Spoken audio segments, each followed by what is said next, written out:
According to Freights, there are several sources of power within an organization.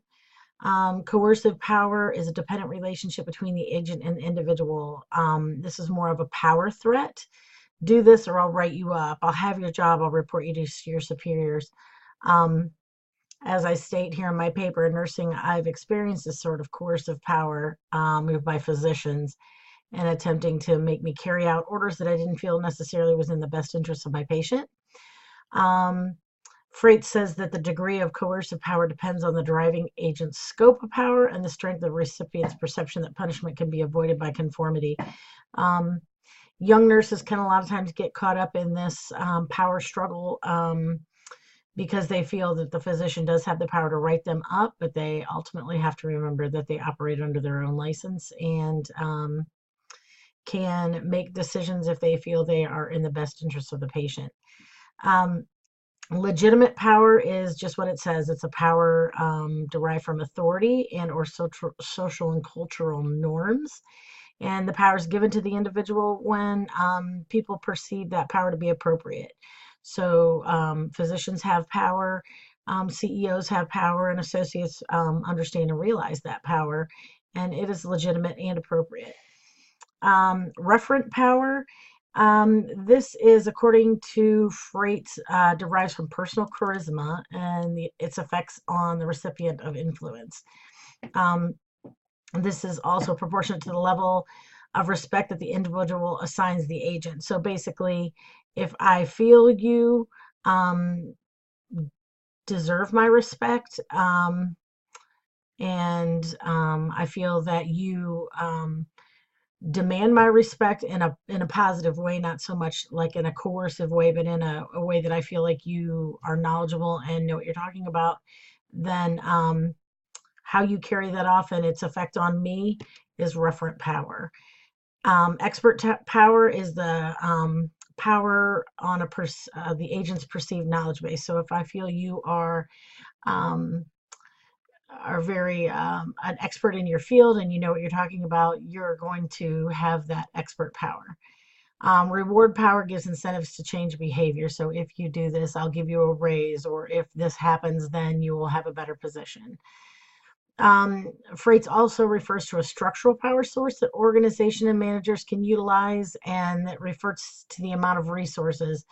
I forget exactly the quote in the book. He who has the gold has the power, basically.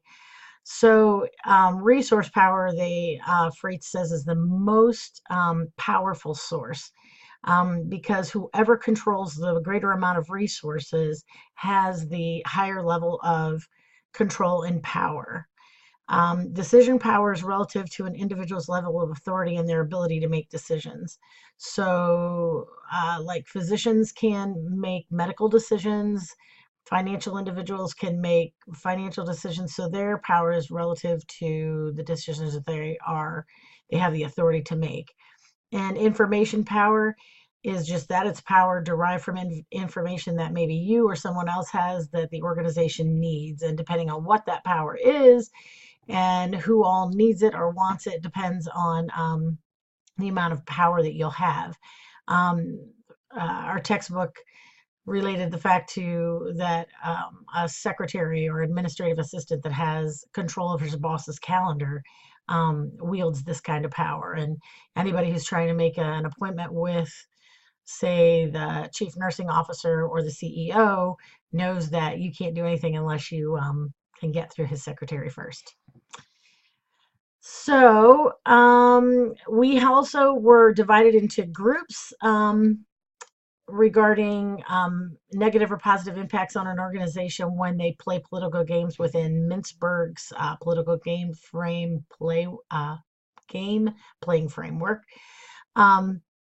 This could really be an entire paper on its own. So I limited myself to 3 or 4 of those power structures and strategies within that framework to keep my discussion post under 12,000 words, basically. So insurgency is individuals or groups of followers resisting authority. And I'm relating this mostly to my experience as a nurse.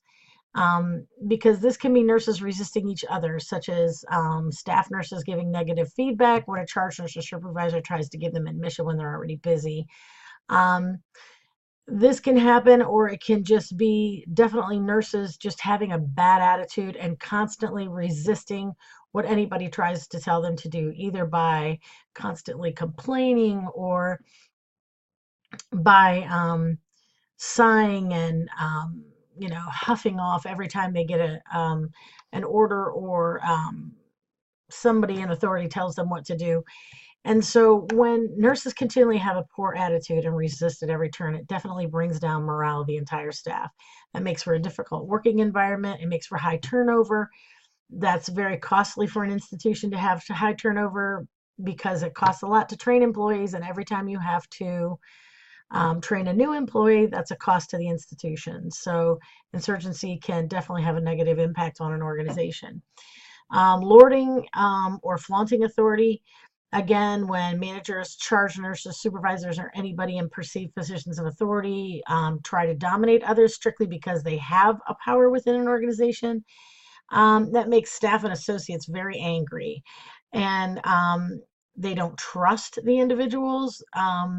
You get defiance because of the mistrust and because of the feelings of others trying to make you feel less important to the organization.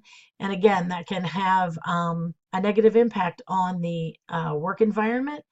It stifles associates' creativity, so they don't feel like they want to contribute to the organization in a positive way. They just basically want to do their 8 or their 12 and go home. And ultimately, again, this leads to high turnover and bad morale, and can really affect an institution. And finally, rival camps, organization factions blaming and disparaging one another. Our text cited 2 organizations merging together, and the conflict that can arise when each feels their organization is better than the other. When I worked for MedCentral Health System, which eventually merged with the Ohio Health Corporation, the Ohio Health System, there was a lot of this forming of rival camps. A lot of it came from associates that were embedded within the organization and had been there for many, many years. Now, some of the people that had been there for many years were very willing to learn the new processes and learn how Ohio Health wanted to do things in the Ohio Health way. Others were just marinated in MedCentral Health System and didn't really want to change.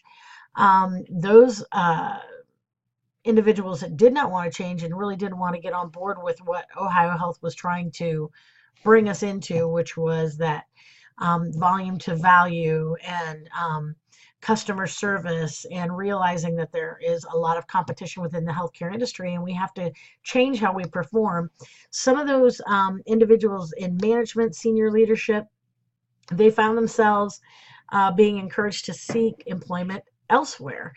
That then started to form the rival camps. There were associates and other managers or peers of the people in senior leadership or the managers that really started to feel like it's an us against them kind of thing. And there can, when you have certain things like this go on, you can have individuals talking poorly about the organization to each other.